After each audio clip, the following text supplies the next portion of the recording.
هتنزلها على النت. هتنزلها على التلفزيون.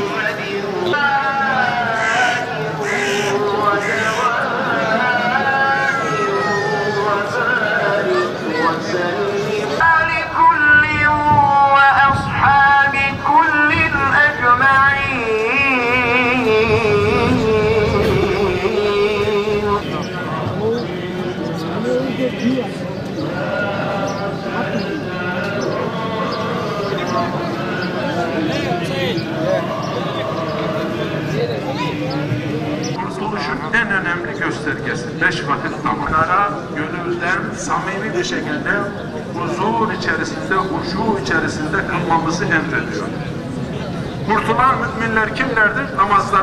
Namazlarını huşu ile kılan müminler. Evet kardeşlerim. Bu kafirlere karşı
Pandemide atlatmış bulunduk.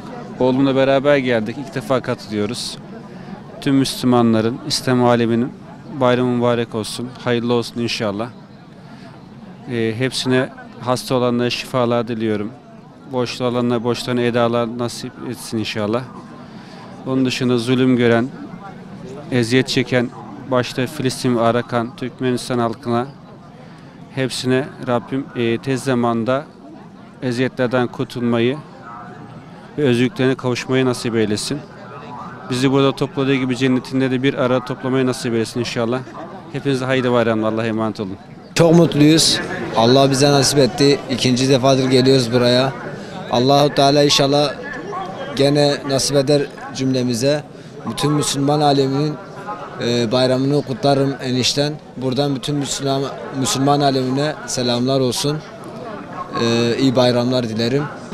Well, I feel good. So this is the first time to live here, to come in Istanbul. Happy Eid Mubarak. MashaAllah.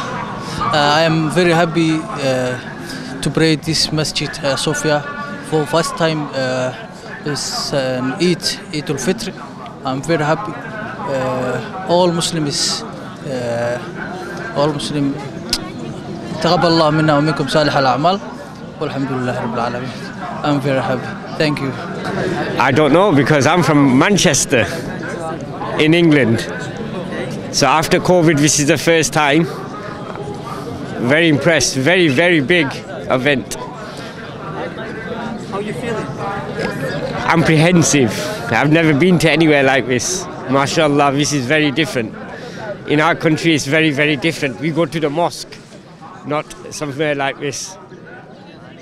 I am Hilmi Tanjung. I'm from Indonesia. It's very magnificent.